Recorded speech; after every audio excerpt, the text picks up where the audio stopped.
오늘 제목은 믿음의 명문 가문 세우기라는 제목으로 함께 은혜를 나누고자 합니다.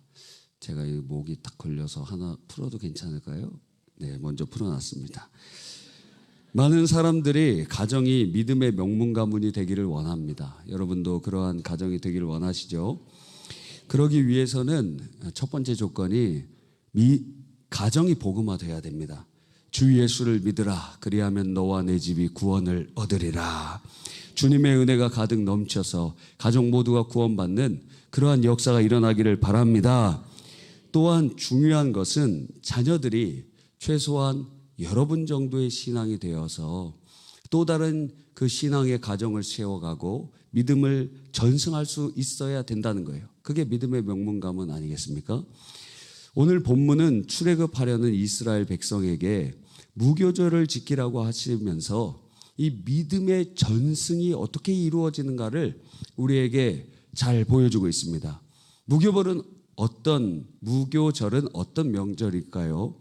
어떤 절기일까요? 하나님께서 이스라엘을 애굽으로부터 구원해 내시는 그것을 기념하는 날입니다. 그래서 무교병, 거기에 누룩을 넣지 않고 빵이 부풀지 않고 납작하게, 왜?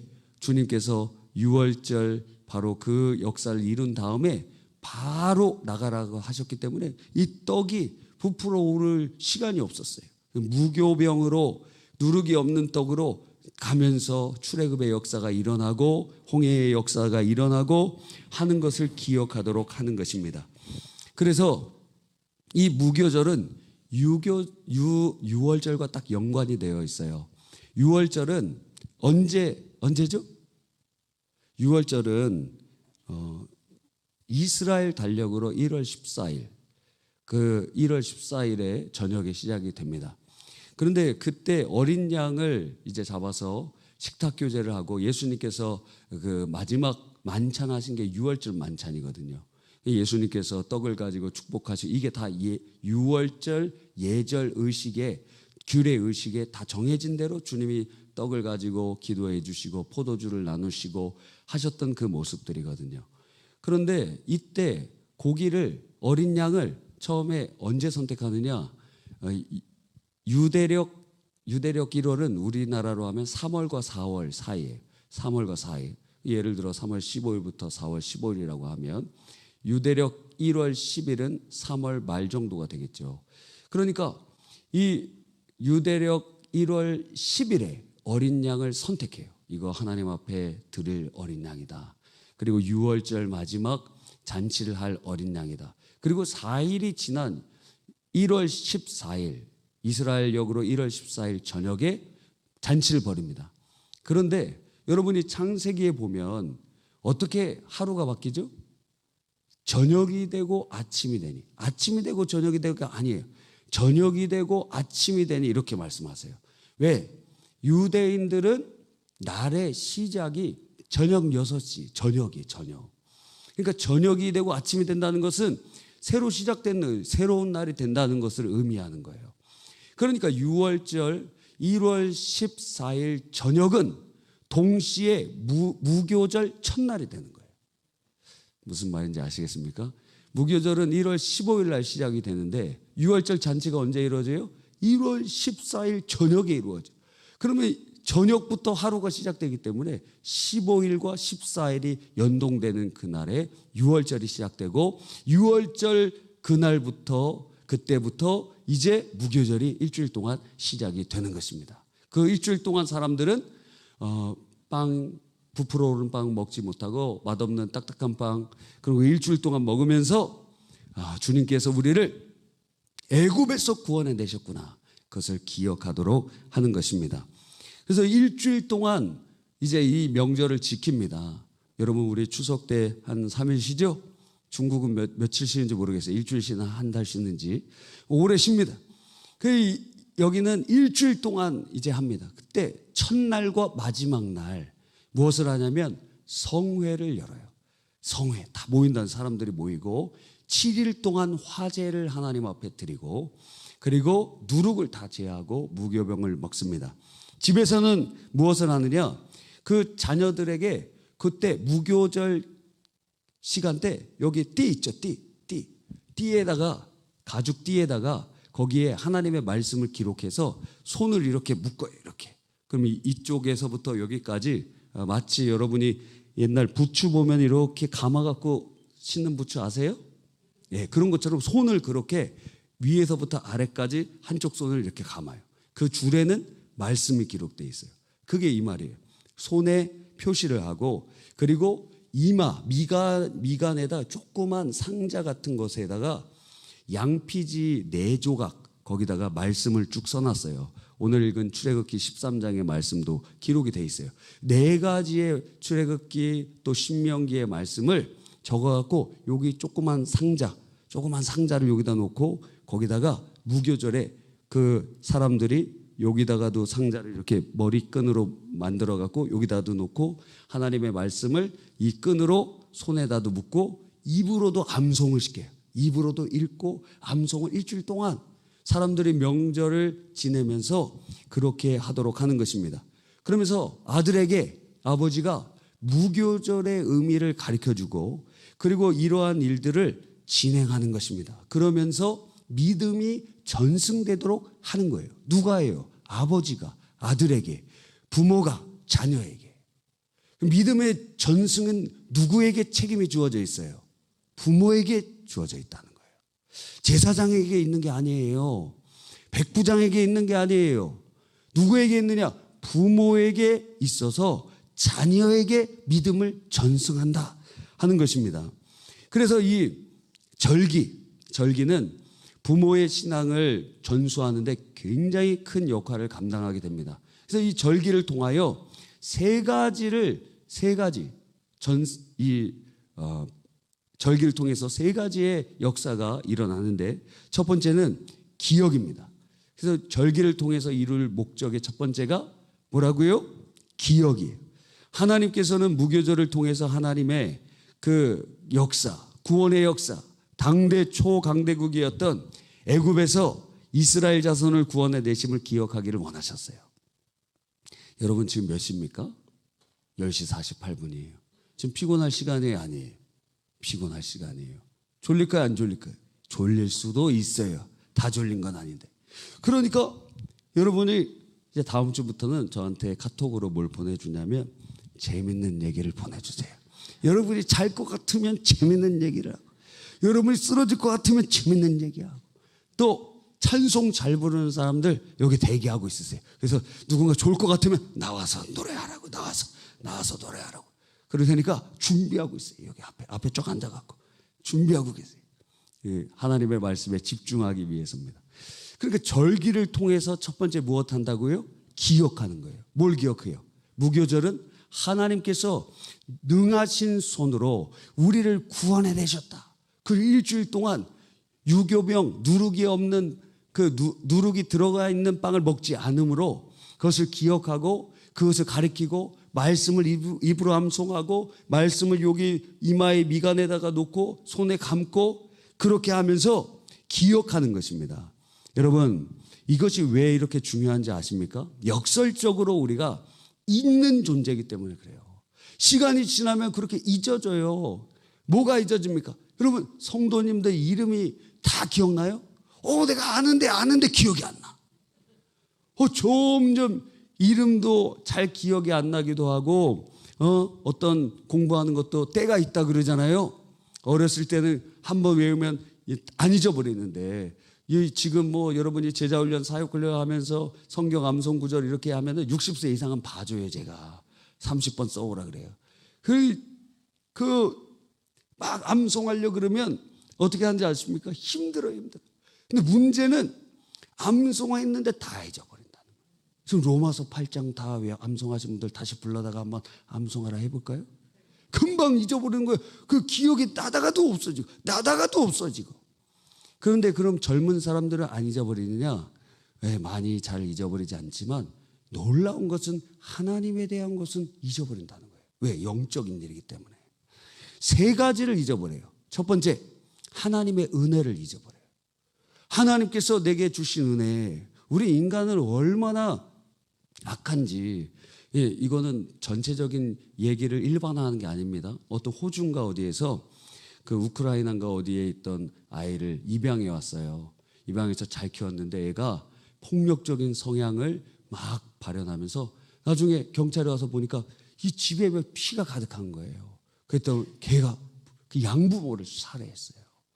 그런 일들이 있어요. 뭘 잊어버렸어요? 은혜를 잊어버렸어요. 은혜를 원수로 갚았어요. 다 그렇다는 게 아니에요.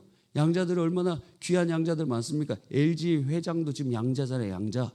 양자로 들어가 있는 것이고 또 양자 중에 아주 훌륭한 사람 많아요. 누구예요? 우리들 다 양자잖아요. 누구의 양자? 하나님의 양자. 예수 믿는 사람, 영접하는 자, 곧 그 이름을 믿는 자들에게 하나님의 자녀가 되는 권세를 주셨으니. 할렐루야. 그래서 우리들은 무엇을 잊느냐? 하나님의 은혜를 잃어버리는 거예요. 하나님의 은혜를 잊어버려. 인간도 제일 빨리 잊는 거. 원수는 안 잊어져요. 여러분한테 돈 빌려간 사람 잊어져요? 30년 전에 빌려갔는데도 안 잊어버린다 이거예요. 누가 여러분 욕했어요? 잊어버려져요?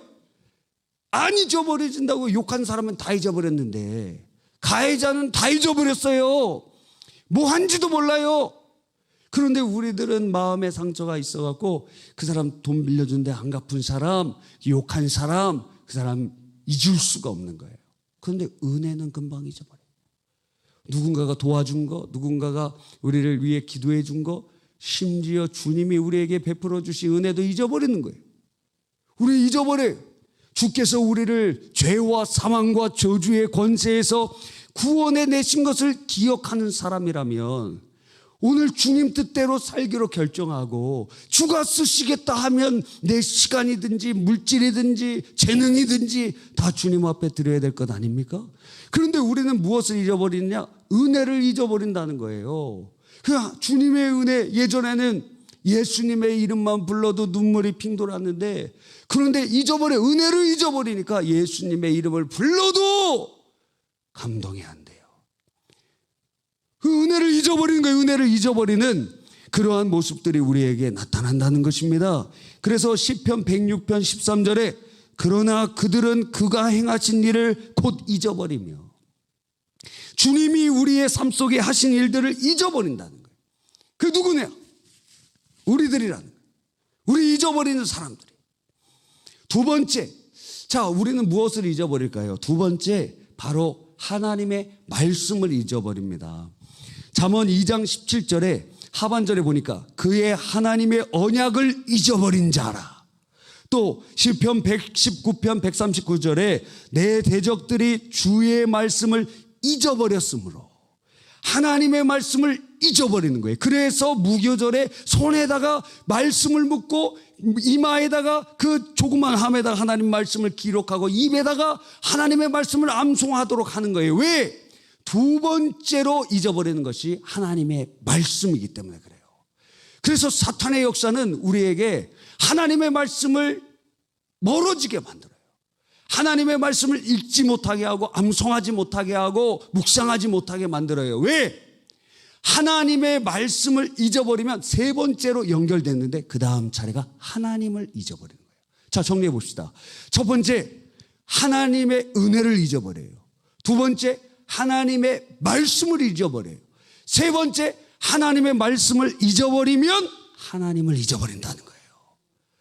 여러분, 그래서 절기를 통해서 기억해라. 하나님이 너에게 베푸신 은혜 기억해라. 그분이 전능자시고 너를 사랑하심을 기억해라. 그분이 너를 얼마나 너를 위한 계획과 놀라운 계획을 있는지 기억하라.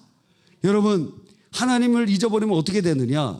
사사기 3장 7절에 보니까 이스라엘 자손이 여호와의 목적에 악을 행하여 자기들의 하나님 여호와를 잊어버리고 뭐 했느냐? 바알과 아세라 신들을 섬기니라. 그러니까 하나님을 잊어버린 자들은 우상 숭배에 빠져요. 하나님을 잊어버린 자들은 세상에 빠져요. 하나님을 잊어버린 자들은 주님을 멀리하게 된다는 거예요. 그래서 뭐만 보여요? 땅만 보이고 돈만 보입니다. 돈 하다가 주님은 안 계시고 돈 하는데 주의 은혜는 다 잊어버렸어요. 여러분, 시편 50편 22절에 보니까 하나님을 잊어버린 너희여 이제 그를 생각하라. 그렇지 아니하면 내가 너희를 찢으리니 건질 자가 없으리라. 하나님을 잊어버린 너희여, 이제 그를 생각하라. 그를 기억하라. 신명기 8장 19절에 네가 만일 내 하나님 여호와를 잊어버리고 다른 신들을 따라 그들을 섬기며 그들에게 절하면 내가 너희에게 증거하노니 너희가 반드시 멸망할 것이요. 주님께서 말씀하셨어요. 멸망의 조건이 무엇이냐? 하나님을 잊어버립니다. 교회가 망하는 것, 주님을 잊어버리면 그 교회는 망하는 거예요. 우리 교회도 예수의 십자가, 주님 우리를 위하여 몸짓고 피 흘려 죽으시고 부활하신 은혜, 우리를 위한 그 크신 은혜 잊어버리면 교회 없어지는 거예요. 망하는 거예요. 왜? 교회의 가치를 상실해버렸기 때문에 그래요.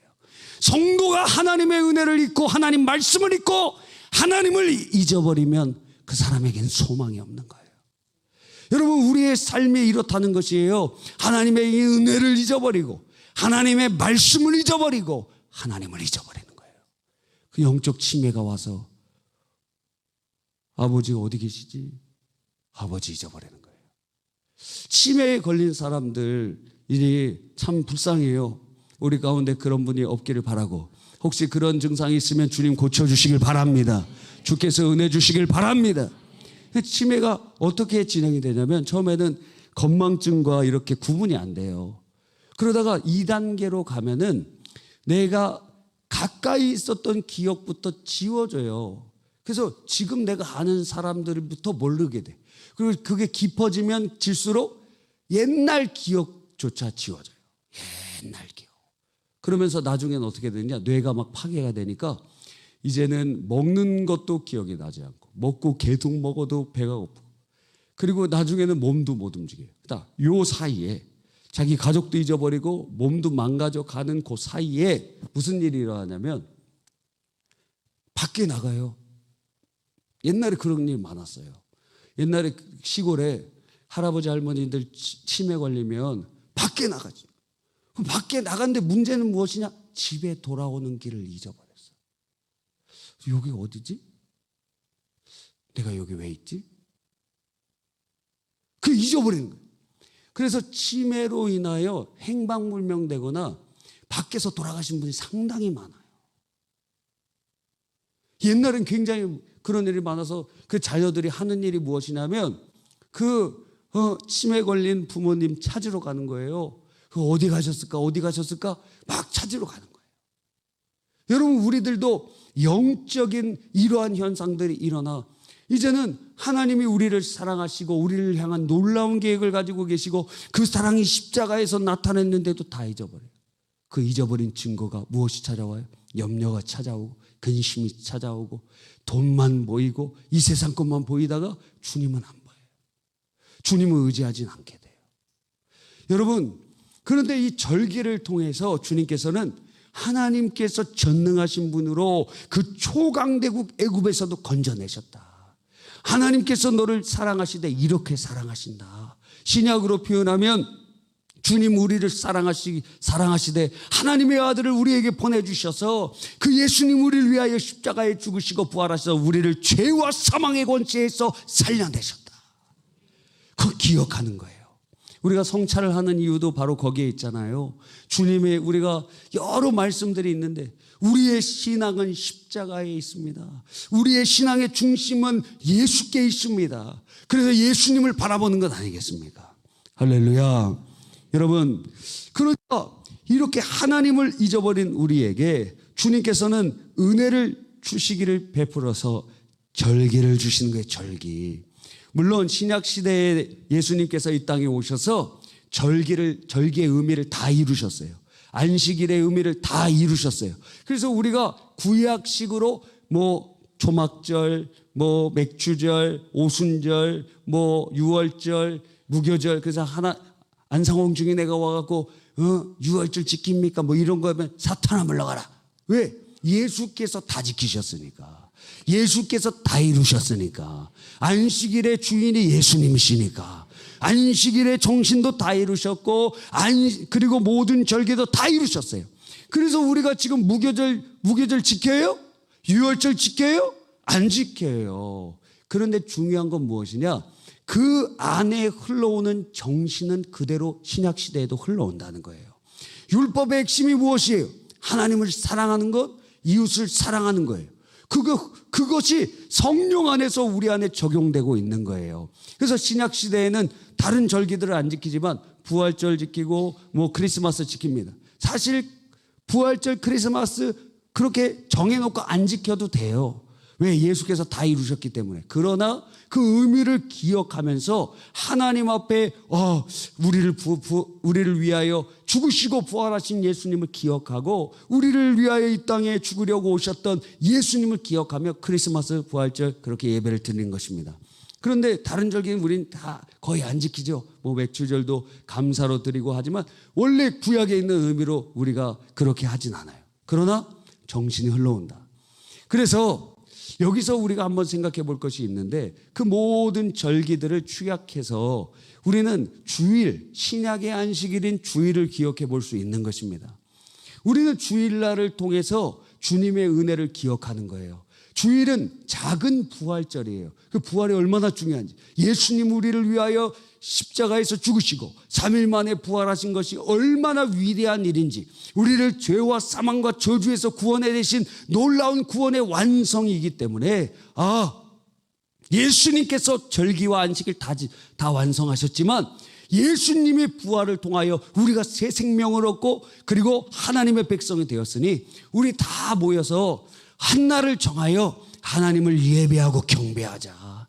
그래서 구약의 사람들이 안식일을 지켰는데 그러면 우리는 신약의 안식일로 그 주님의 구원과 창조의 완성을 의미하는 주일, 그러니까 안식 후 첫날인 주일을 우리가 주님의 날로 정하여 하나님 앞에 예배드리자고 하는 것입니다. 여러분, 그러므로 우리는 그날을 통해서 기억하는 거예요. 예수님을 기억하고 주님의 은혜를 기억하고 주께 찬양하는 것입니다. 두 번째, 절기를 통해서 주님께서는 어떤 것을 이루고자 하시냐면 감사와 찬송이에요. 자, 주님의 은혜를 기억하게 하시고 그리고 주님의 말씀을 기억하게 하시고 주님을 기억하게 하시는 거예요. 그러면 우리를 구원해 주시고 우리를 사랑하시는 주님을 알면 우리는 어떻게 할까요? 감사하게 되는 거예요. 늘 울어도 눈물로써 목 아플 줄 알아 몸밖에 드릴 것 없어 이 몸 바칩니다. 주님을 아는 자마다 나오는 것이 무엇이에요? 감사라고요. 주님을 아는 자마다 나오는 것이 무엇이에요? 찬송이라는 거예요. 그게 뭐예요? 예배라고, 예배. 그래서 주님을 아는 사람마다 온전한 예배자가 되는 것이에요. 그래서 예배를 귀하게 여기는 것이에요. 그래 절기를 통해서 주님 앞에 주의 은혜를 기억하고 감사하고 찬양하고 예배자로 세우시기를 원하고 계시는 것입니다. 우리가 예배자 예배 토요일 날 그래서 준비하면서 그럼 어떻게 합니까? 주일 예배를 준비하잖아요. 저도 예배자 예배를 통해서 제일 수지 맞은 사람이 누구냐고 한다면 저예요. 그러면서 많은 강사님들을 통해서 예배에 대한 것들을 많이 체험하게 되고 하나님께서 이 예배를 통해서 원하시는 것과 그것이 무엇인지 깊게 알게 되었어요. 예배가 무엇입니까? 예배는 인간의 의미로 우리가 구분해 보자면 세 가지 예배란, 첫째, 경배하는 것, 샤하, 히브리어로 샤하, 엎드리다, 경배하다, 굴복하는 거예요. 그래서 주님을 만난 자마다 다 어떻게 됐어요? 엎드려졌어요. 그러니까 예배는 무엇이냐? 나의 고집을 꺾고 내 생각을 꺾고 주님 앞에 그냥 엎드려지는 거예요. 그래서 기도할 때도 그냥 엎드려지는 거예요. 무릎도 꿇을 뿐만 아니라 엎드려지는 거예요. 엎드려져. 그 경배하는 거예요. 주님, 내 생각을 꺾습니다. 내 계획을 꺾습니다. 오직 주님만 영광 받아 주시옵소서. 두 번째가 무엇이냐면 아바드. 어떤 분이 어떤 교회 순복음 무슨 어떤 교회에서 아바드 시스템 막 이런 거 개발했더라고요. 아바드. 그게 뭐냐면 섬김이라는, 섬김. 주님 앞에 섬기는 거예요. 내 시간을 드리고 물질을 드리고 재능을 드리고, 왜? 주님의 은혜에 감사해서 다 주님 앞에 드리는 거예요. 우리 자신까지 드리는 거예요. 할렐루야. 그게 무엇이냐? 아바데. 세 번째가 무엇이냐면 헬라어로 프로스키네오라는 거예요. 프로스키네오. 교제하는 거예요. 교제. 여러분 강아지 키워보셨습니까? 강아지가 집에 오면은 뭐 어떻게 해요? 와서 막 반겨줘요. 그러면서 막 와서 얼굴도 핥고 막 그래요. 그러는 것. 바로 강아지가 주인 앞에 와서 막 꼬리를 흔들고 얼굴을 핥는 것을 프로스키네오라 그래요. 이 교제라는 게 친밀한 교제. 그냥 와서 왔나 보다 소 닭 보듯 하는 게 아니라 아주 친밀한 교제. 그렇게 막 정말 어쩔지 모르는 그러한 교제. 정말 기쁨의 교제. 그러한 교제. 그것을 프로스키네오라고 하는 거예요. 그 주님을 만나는 거예요. 그런데 어느 날 그런 생각이 들었어요. 그러면 우리가 주님 앞에 예배를 드리는 것이 이런 세 가지로 요약할 수 있다면 그럼 받으시는 하나님께 예배란 무슨 의미를 가질 수 있을까? 세 가지. 그게 예수님의 만찬을 통해서. 왜? 예수님은 신성을 따라서 참 하나님 되시니까. 인성을 따라서는 참 사람이시지만 말입니다. 그러니까 그것을 어떤 그 독일 신학자의 책을 보면서 그걸 깨닫게 되었어요. 하나님은 도대체 예배에 대해서 어떠한 마음과 어떠한 태도를 가지고 계시는가? 첫 번째, 하나님께 있어서 예배는 잔치예요. 그래서 예배의 호스트, 초청자, 주체자가 누구냐면 하나님이세요. 우리가 잔치를 배설하는 게 아니에요. 우리가 준비하지만 실제적으로 누가 준비하느냐? 하나님이 준비하시는 거예요. 하나님의 잔치에 우리가 초청되는 거예요. 천국 잔치라 그러는 거예요. 그래서 하나님의 잔치, 주님이 배설해 놓은 잔치에 주님께서 우리를 초청해 주시는 거예요. 그래서 기도할 때도 그 대표 기도할 때도 하나님 저를 주님의 잔치에 초청해 주셔서 감사합니다. 자격이 없는데 예수의 피로 우리를 자격 있는 그러한 사람으로 만들어 주시고. 여러분 아주 좋은 모임에는 초청장이 없으면 갈 수가 없어요. 그런 모임 가보셨어요? 초청장 없으면 들어가지 못하는. 예, 아주 좋은 모임에는 초청장이 있어야만 갈 수가 있어요. 주님께서 그 천국의 잔치에 우리를 초청해 주셨어요. 복음으로 초청해 주셨어요. 거기에는 옷을 입고 가야 돼. 그냥 티셔츠 입고 가면 안 돼요. 좋은 회의에, 좋은 모임에 초청하면 정장을 입고 가야 돼요. 그런데 우리의 정장이 무엇입니까? 예수의 피의 공로, 그분의 의로 우리는 옷 입었어요. 두 번째, 하나님께서 예배를 어떻게 보시느냐? 분녀, 은혜를 베풀어 주시는 것으로 보시는 거예요. 주님의 잔치에 초청해서 주님께서 우리에게 은혜를 각 사람에게 주시는 거예요. 그래서 저는 거기서 박수를 쳤어요. 왜냐하면 우리가 이렇게 준비되어 있지 않았는데도 주님께서는 예배 때마다, 그래서 옛날 목사님들이 아무리 시험 들어도 예배는 빠지지 마라. 많이 들어보셨죠? 아무리 시험 들어 예배는 빠지지 마라. 한 번 빠지면 두 번 되고 한 달 빠지고 6개월 빠진 거 금방이다. 그래서 지금 우리 코로나 시대 때 예배 빠지던 분들 지금까지 빠지는 분들도 계시잖아요. 영상 예배 드리고 막 자기들 야외 예배도 아닌데 막 자기 스스로 야외 예배가 갖고 야외 예배라고 막 그러고. 실화예요. 실화를 얘기하는 거예요, 제가. 여러분, 그런데 주님께서 두 번째로 베푸시는 것이 그 잔치에서 주님이 은혜를 주시는 거예요. 그래서 우리가 예배에 참여하면, 제가 그런 경험을 했거든요. 전도사가 되기 전에 금식을 해야 되겠다. 일주일 금식을 하려고 오살리 기도원에 올라갔습니다. 오살리 기도원에 갔는데 거기 그때 중등부 애들이 같이 따라왔어요.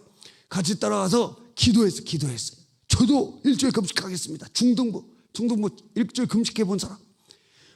그 애들 2명이 따라가고 금식하는데 마치 우리 당군 신화 보면은 곰과 호랑이가 막 까마귀가 중간에 막 잘못된 애들도 있죠? 누구죠?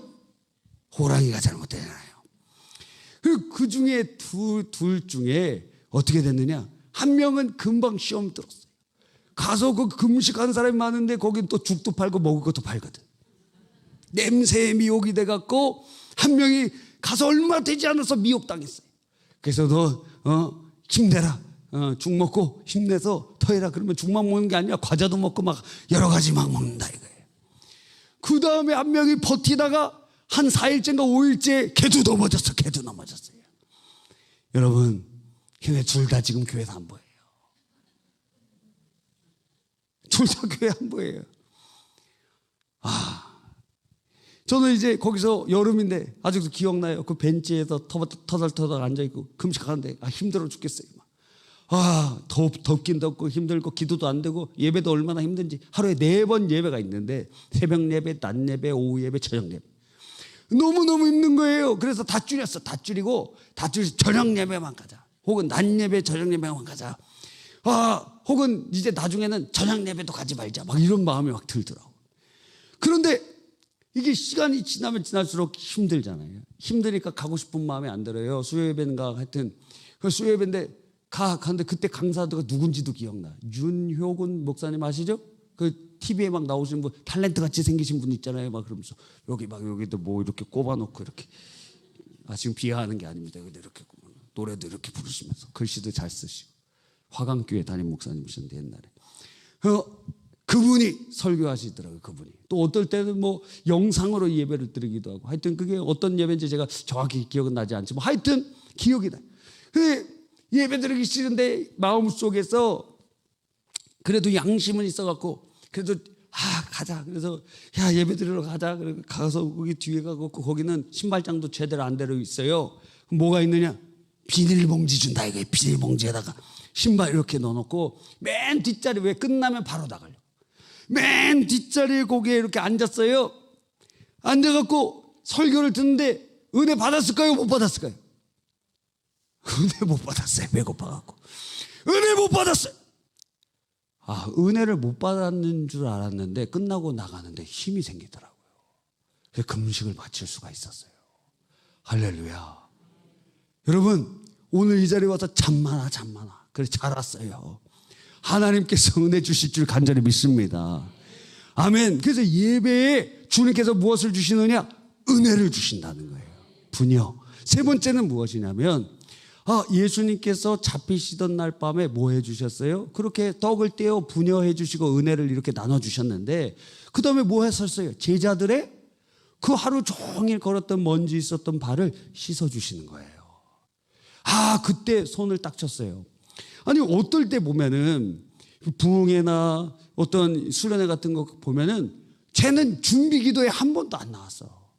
그리고 뭔가 은혜 받을 애가 아니에요. 그리고 세상적이에요. 굉장히 세상적이고. 그런데 걔가 큰 은혜를 받더라고요. 막 준비한 애는 저 같은 준비 기도에 막 열심히 하는데 방언 못 받았어요. 저만 못 받았어. 다 받았는데. 그런데 날탱이들 막 하고 은혜 막 받고 막 은사 받고 그러는 거예요. 열받아 막 화나. 그때 이유를 알았어요. 예배가 무엇이냐? 예수 그리스도께서 세상으로 더럽혀진 우리의 발을 씻어주시는 예수 그리스도 하나님의 섬김이다 이거예요. 그래서 주님께서 우리를 씻어주시는구나. 그래서 은혜 받게 해주시는구나. 그러니까 여러분 그 문준경 선교사님도 그 전도사님도 그 아기 몸 난다고 소망 맞고 혼자 이제 나와갖고 목포에서 싹바느질 하면서 살고 있다가 그러다가 어느 날 우울한 마음이 들어갖고 그냥 죽어야 되겠다 하고 죽으려고 그러는데 그 길 가다가 보니까 막 부흥회를 하고 있는 거예요. 무슨 소리가 들리는 거예요.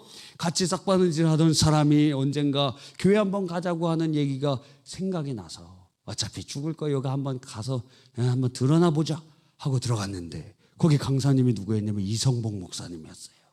이성복 목사님 통해서 은혜를 받고 그분이 회개하고 여기 서울신대 있잖아요. 원래 성경학교였는데 서울신대 나와서 다시 자기를 소박했던 증도로 돌아가 거기서 복음을 증거하고 그 신안 일대에 복음을 증거하고 하는 놀라운 역사들이 일어난 줄 믿는 것입니다.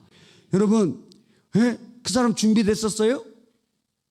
전혀 준비가 안 됐다. 죽으려고 했다고. 자살의 영이 붙잡아갖고 죽이려고 끌고 가고 있었는데 전혀 1%도 준비가 안 돼 있었는데 그런데 주님의 예배의 자리에 왔더니 주님이 그를 씻으시고 은혜를 베풀어 주신 것입니다. 할렐루야. 이게 바로 무엇이냐? 예배라는 거예요. 그러니까 주님 앞에 나와서 주님의 은혜를 아는 자들은 그러니까 더 감동을 받는 거예요. 내가 무엇이길래 주님 나에게 이런 은혜를 주시는가? 주님, 내가 더러우면 그것을 씻으셔서라도 하나님 은혜를 베풀어 주시는가? 주님의 은혜에 감사하는 거예요. 주님의 은혜에 감사하는 거예요. 그러니까 감사하고 찬송하고 눈물을 흘리는데 슬퍼서 우는 거 아니에요. 어떤 분이 여기 와서 막 울면은 그런 얘기가 있어요. 옛날에 그 사모님들은 교회에서 울지 말라 뭐 그런 얘기가 있어요. 목사님이 잘못 해주나 막 이런 얘기가 있어. 사모님들은 울지도 못해. 그래서 딴 교회 가서 그래. 딴 교회 가고 그런 얘기가 있어요. 옆에서 우는 사람들, 슬퍼서 우는 사람도 있지만 기뻐서도 울어요. 주님 너무 감사해요. 주님 너무 감사해요. 예배당에 딱 오면은 어때요? 눈물이 막 나. 주님 뜻대로 살려고 몸부림치고 한 주간 동안 여러분 삶 속에서 주님 뜻대로 살기로 했네 그러면서 뒤돌아보지 않겠네, 뒤돌아봤다 다시 돌아보지 않겠네 막 이랬잖아요. 그러면서 분투하며 싸웠잖아요. 분투하며 싸우면서 예배당에 딱 오면 예배가 시작되기도 전에 주님이 우리를 씻어주시면서 은혜를 베풀어 주시는 거예요. 눈물이 막 나. 그냥 감동이 되는 거예요. 그런데 은혜가 떨어지면 어때요? 목사님 오늘은 설교가 왜 이렇게 길어? 찬송은 왜 이렇게 느려? 또 뭐 이런 여러 가지 얘기들이 막 나오게 된다는 거예요. 여러분, 주님께서 절기를 통하여 무엇을 하세요? 안식일이나 이런 절기들 무교절을 통해서 주님께서는 하나님께 감사하도록 하시고 찬양을 올리고 예배자로 서도록 인도해 주시는 것입니다. 할렐루야. 마지막 세 번째, 바로 이것 우리 제목과도 연관이 있는 거예요. 세 번째가 무엇이? 전승이에요. 전승. 무엇을 전승? 믿음을 전승하는 거예요. 절기를 통하여 오늘 본문 말씀에 뭐라고 돼 있어요? 아들에게 이것을 알려줘라. 아들에게, 자녀들에게 알려주라는 거예요. 이날 왜 지킵니까? 왜 우리 맛있는 빵 먹어야 되는데 왜 이렇게 딱딱한 빵, 부풀어 오르지도 않으면 맛없는 빵 먹어야 됩니까? 일주일 동안. 하나님께서 우리를 애굽에서 구원해 내셨어. 그날 밤 죽음의 천사가 지나가는데 어린 양의 피를 문지방과 문설주에 바르지 않았던 집들은 다 처음 난 장자들이 다 죽었어. 사람도 가축도 다 죽었어. 그런데 어린 양의 피에 있는 그 집은 다 살았어. 그러면서 바로가 그때 하나님의 그 무서움을 깨닫고 우리 이스라엘 백성들을 다 풀어줘서 우리가 그날 밤에 여호와의 밤에 우리가 출애굽하게 되었단다. 그러니까 그렇게 빨리 가려고 하니까 빵을 어떻게 발교시킬 수 있겠느냐? 못하지. 그러니까 이런 딱딱한 빵 무교병으로 가지고 가서 먹고 걸어가고 그랬던 거야. 그래서 우리가 무교절을 지키면서 주님께서 얼마나 우리를 사랑하시는지, 얼마나 능력이 있으신 분인지, 우리를 구원해 주시는 분임을 우리가 기억하는 거야. 그러면서 뭐라고 얘기할까요? 우리가 힘들 때도 있고 어려울 때도 있어. 그런데 그 하나님이 너의 하나님이다. 그 하나님이 너를 구원해 주실 거야. 그 하나님이 너를 이끌어 주실 거야. 그러니까 믿음이 전승된다는 거예요. 할렐루야. 믿음을 전승하는 거예요. 전승하는 거. 여러분, 바로 그러한 의미에서 우리의 주일 성수도 이 전승의 의미를 가지고 있는 거예요. 우리는 이제 율법적으로 안식일을 지키거나 절기를 지키진 않지만 우리가 신약적으로 그 의미를 가져다가 신약에 적용을 하는 것 아닙니까? 한번 돌아보십시오. 여러분, 부모님이 이렇게 주일을 잘 성수하는데 자녀들이 신앙 없는 애들이 있느냐 하는 거예요. 부모가 주일 성수를 아주 잘해. 주님을 사랑하는 마음으로 주님께 감사하고 찬송하고 주님 앞에 헌신하며 주님을 기억하며 예수님의 이름만 불러도 눈물을 흘리고 주님 뜻대로 살아가는 부모님, 매 주일 그렇게 경건하게 주님을 사랑하며 감사하며 자신을 드리는 그 부모님을 보고 자란 자들 중에 신앙 없는 자들이 있느냐 이거예요. 아주 예외적인 택함 받지 못한 그런 완악한 자를 제외하고는 99%가 다 신앙이 전승이 돼서 믿음의 명문 가문이 되는 거예요. 그럼 역으로 물어보겠습니다. 그러면 왜 우리의 가정에는 그러한 자녀들이 온전히 세워지지 않았는가? 여러분, 왜 그런가요? 왜 그런가? 그렇다면은 두 가지예요, 두 가지. 하나는 믿는 나의 삶이 온전하지 못했다는 거. 중요한 이 점이 있고, 또 하나 진짜 결정적인 것이 무엇이냐면 가정의 대표자고 제사장으로 세워놓은 가장을 구원하지 못했기 때문이에요. 여러분, 가장을 구원한다는 것이 얼마나 중요한지 아십니까? 자, 축구 경기래요. 축구 경기. 저는 축구 잘하게 생겼습니까? 축구 굉장히 못해요. 공으로 하는 거는 거의 다 못해요. 공으로 하는 건 다 못해요.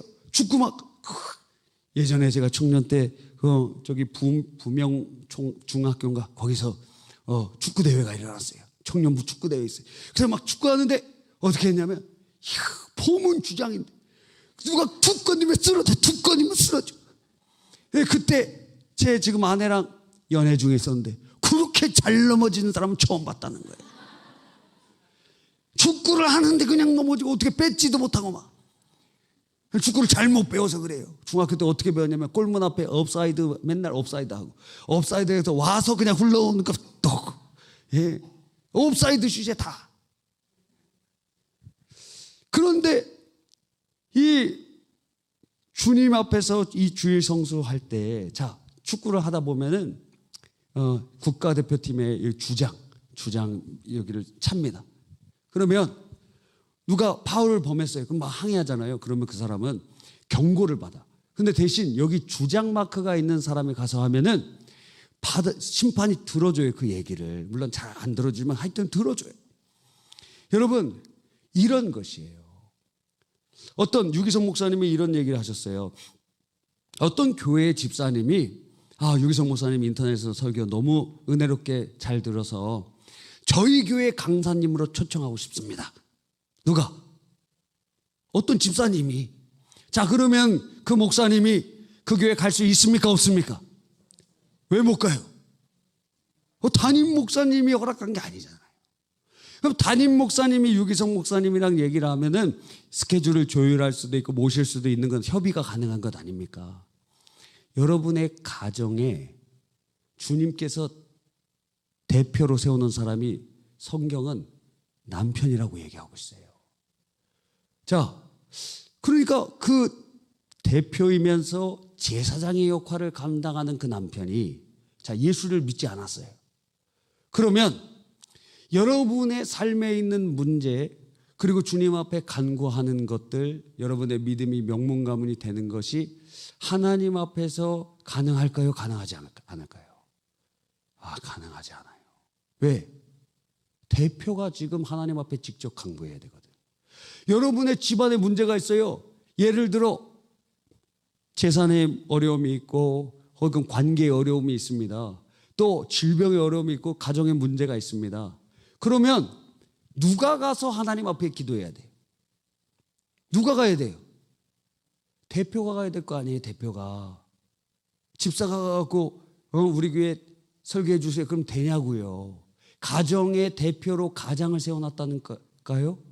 그러니까 가장이 주님 앞에 기도해야지. 주님, 우리 집안에 이런 아픔이 있습니다. 이런 경제적인 어려움이 있습니다. 이러한 질병이 있습니다. 이러한 문제가 있습니다. 누가 기도해야 돼요? 가장이 기도해야지.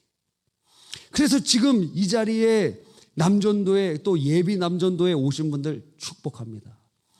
아내가 기도하는 게 아니에요. 아내는 남편을 도와줘요. 기도로. 남편은 하나님 앞에 그 가정의 문제들을 직접 구하는 거예요. 근데 가정마다 믿음이 전승되지 않고 그 가정이 천국이 되지 않는 이유를 자세히 살펴보니까 여러 가지 이유가 있는데 첫째는 그 가장이 예수 믿지 않기 때문이에요. 그러면 예수를 안 믿으면 어떤 일이 일어나느냐? 그 가정에 사탄과 세상의 문이 활짝 열려요. 글로 막 들어와. 여러분이 부인 되신 성도님이 열심히 신앙생활합니다. 그런데 이쪽 문이 세상 문이 확 열려 있어. 그러니까 자녀들 중에 한 명은 예수 믿고 한 명은 예수 안 믿어요. 근데 어떤 여자분은 아주 열심히 특심해서 남편도 막 휘어잡아. 근데 교회는 못 데리고 와. 그럼 어떻게 되느냐? 한 명 자녀는 예수님 믿는데 한 명 자녀는 교회는 오는데 믿음은 없어요. 주위에서 보라고요. 주위에서 엄청나게 그런 일들이 많아요. 왜? 대표인 남편이 예수 믿지 않기 때문에. 그러니까 그 가정은 믿음의 전승이 제대로 될 리가 없어요. 그러면 우리가 처음에 뭘 해야 됩니까? 배우자의 구원을 위하여 목숨 걸고 기도해야 된다는 거예요. 주님, 우리 남편을 구원해 주십시오. 우리 아버지를 구원해 주십시오. 왜? 그 가정의 믿음의 명문 가문이 되고 주님의 축복받는 가정이 되는 첫 번째가 무엇이냐? 그 가정의 가장이 주님 앞에 무릎 꿇어야 돼요. 이게 중요한 거예요. 그런데 우리가 어떤 상황이 오느냐면 그 가장을 위해서 기도하는데 안 변하니까. 막 화가 나요. 어느 때는 10년을 기도하고, 그래서 어떤 분은 그 기도 제목이 이렇게 써 있어요. 어느 때까지입니까? 어느 때까지입니까? 결혼하면 교회 간다 그랬는데, 그러니까 불신자랑 결혼하면 얼마나 어렵다는 것을, 신자랑 결혼해도 문제인데 조금 이따 말씀드릴 거예요. 불신자랑 결혼하면 너무너무 힘든 거예요. 왜? 제일 문제가 뭐냐? 믿음을 전승해 줄 수 없다니까요. 믿음의 명문 가문이 될 수가 없다니까요. 그래서 그 가장이 예수님 믿고 거룩한 손을 들어 기도하기 시작할 때 여러분의 문제는 해결되는 거예요. 그러면 문제 해결을 어디서부터 해야 됩니까? 가장이 예수 앞에 무릎 꿇도록 하는 것부터 해야 된다는 거예요. 이 문제가 해결이 안 되면 여러분이 100번을 헌신하고 주님 앞에 뭐 서원을 해도, 성경에 보니까 여러분이 은혜 받아갖고 서원했어요. 저 한 1억 헌금하고 싶습니다. 여러분 돈도 있어요. 그런데 남편이 안 돼. 그러면 성경은 그 무효가 된다. 서원이. 그렇게 되어 있어요. 그 말은 무슨 얘기입니까? 여러분이 아무리 주님을 위한 소망이 있고 헌신이 있고 주님 섬기려고 해도 남편 구원 먼저 하라 이거예요. 남편 구원 먼저 하라. 그게 더 중요하다는 거예요. 11조 드리는 것보다 더 중요하고 서원 지키는 것보다 더 중요하다. 안 그러면 그 가정은 천국 못 돼요. 그 가정은 믿음의 명문 가문 될 수가 없어요. 이거를 제외하고 넘어갈 수 없다는 거예요. 그래서 돌고 도는 거예요. 문제의 핵심과 근거를 해결하고 넘어가야 될 거 아니에요. 근데 그건 안 넘어가고 그냥 자녀에게만 집중하려고 그래. 안 돼요. 왜? 그 가정에 하나님이 질서를 세워놨기 때문에 그래요. 그래서 안 되는 거예요. 가정이 천국이 안 되는 거예요. 그래서 가정이, 그래서 믿음의 명문 가문이 안 되는 거예요. 그래서 여러분, 그러므로 배우자가 예수 믿어야 돼요. 그리고 거기에 목숨 걸어야 돼요. 그래서 금식 매일 한 끼씩이라도 금식하시고, 꼴보기 싫을 때도 많죠. 예수 안 믿으면 돈이라도 잘 벌어야지. 막 그런 얘기 하지 마세요. 예수 믿고 구원받아서 믿음의 명문 가문 되는 것이 바로 그 사람한테 달려 있어요. 가정에게 달려 있어요. 그 사람이 회개하고 돌이켜야 돼요. 아버지가 회개하고 돌이켜야 돼요. 그래야 여러분의 가정의 문제가 해결되기 시작하는 거예요. 할렐루야. 또 믿음의 명문 가문이 되기 위해서, 하나님이 천국 같은 가정 되기 위해서는, 자, 여러분, 남편과 아내 둘 다 예수님 믿었다.